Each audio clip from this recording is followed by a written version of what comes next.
आज नमस्कार दोस्तों। आज हमारा पास्ट टेंस है। पास्ट टेंस का चौथा टेंस है पास्ट परफेक्ट कंटिन्यूस टेंस। इस टेंस की सबसे बड़ी बात है कि इसमें परफेक्ट के गुण भी होंगे और कंटिन्यूस के भी गुण होंगे, लेकिन फर्क ये रहेगा कि इसके साथ में टाइम जरूर दर्शाया जाएगा, टाइम जरूर बताया जाएगा। इसकी टेंस की पहचान तो रहा था नहीं, इस टेंस की पहचान होगी से रहा था, से रही थी या से रहे थे, से रहे थे, से रहे थे। हिंदी वाक्य के अंत में अगर से रहा था, से रही थी, से रहे थे, इस प्रकार के अगर वर्ड आते हैं तो पास्ट परफेक्ट कंटिन्यूस टेंस का प्रयोग होता है। अब इसमें इसका फॉर्मूला क्या होगा? सबसे पहले सब्जेक्ट होगा, फिर हेल्पिंग वर्ब के रूप में हैड होगी, हैड के साथ में बीन लगेगा क्योंकि ये चौथा टेंस, हैड के साथ में बीन यानी हैड बीन यूज होगा। उसके बाद में V1 होगी, उसके साथ ing यूज होगा, फिर ऑब्जेक्ट होगा। अब इसके साथ में सबसे इंपॉर्टेंट है कि आपको सिंस और फॉर लगेगा टाइम को बताने के लिए। अब सिंस कब यूज होगा? इसका फॉर्मूला ये है कि सिंस हमेशा, सिंस का यूज कब होगा? सिंस का यूज कब होगा? जब पॉइंट ऑफ टाइम हो, पॉइंट ऑफ टाइम। जब पॉइंट ऑफ टाइम का यूज होता है सिंस का यूज होता है। और फॉर का यूज कब होगा?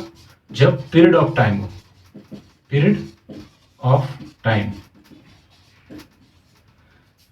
Point of time, period of time. Point of time से मतलब मैं आपको ये भी समझा सकता हूं, जैसे 7 o'clock मतलब फिक्स टाइम है, 7 बजे। घड़ी का कोई भी फिक्स टाइम वो सिंस, उसके पहले सिंस यूज होगा। 7 o'clock, 4 o'clock, 9 o'clock, 9 o'clock, ये सभी यानी फिक्स टाइम होगा तो सिंस का प्रयोग। जैसे इसके अलावा कोई तारीख हो 1992, 1997, 1997, इसके बाद इसके अलावा 14 जून, यानी कि कोई भी तारीख अगर फिक्स टाइम हो या इसको कहते हैं पॉइंट ऑफ टाइम हो, तब हम ये पास्ट परफेक्ट कंटिन्यूस का यूज होता है। और फॉर का प्रयोग कब होगा? फॉर का प्रयोग पीरियड ऑफ टाइम, जैसे कि मॉर्निंग, मॉर्निंग, इवनिंग,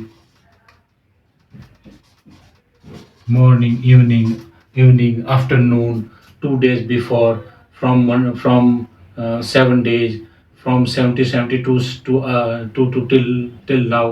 तो ये एक पीरियड टाइम का पीरियड दिखा हो रहा होगा जब स्टेज फॉर का यूज होगा। अब इसका एग्जांपल से समझते हैं।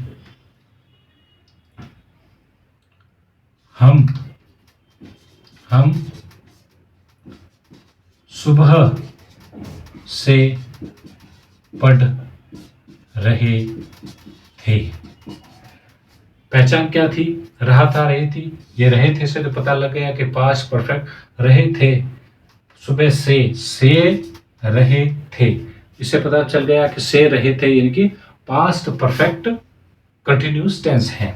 अब इसको लिखेंगे कैसे? हम के लिए तो वी यूज हो जाएगा, और अब ये पहचान होगी तो इसके लिए हेल्पिंग वर्ब क्या होगी? हैड बीन, प्लस वर्ब की क्या बोलते हैं? पढ़ने को क्या कहते हैं? रीडिंग। रीड के साथ आईएनजी फॉर्म हो गई, रीडिंग हो गया। We had been reading since, since होगा फॉर होगा। अब यहाँ पे कंफ्यूजन हो सकता है कि सिंस होगा या फॉर होगा। इसका सही एग्जांपल तो अगर सिंस मॉर्निंग का एक फिक्स टाइम होता है और इवनिंग आफ्टरनून का एक फिक्स टाइम होता है, तो आप ज़्यादातर यहाँ पे लोग फॉर यूज कर सकते हैं, लेकिन सिंस भी यूज कर सकते हैं। Since morning, since morning. अब इस टेंस में और कंटिन्यूस टेंस में फर्क इतना ही होता है कि इसमें आपको टाइम दे रखा होगा और पास्ट कंटिन्यूस के अंदर आपको टाइम नहीं दे रखा। यही सबसे बड़ा डिफरेंस है। उम्मीद करता हूँ ये टेंस आपको अच्छी तरह समझ में आ गया होगा। अगले वीडियो में हम अगला टेंस पढ़ेंगे।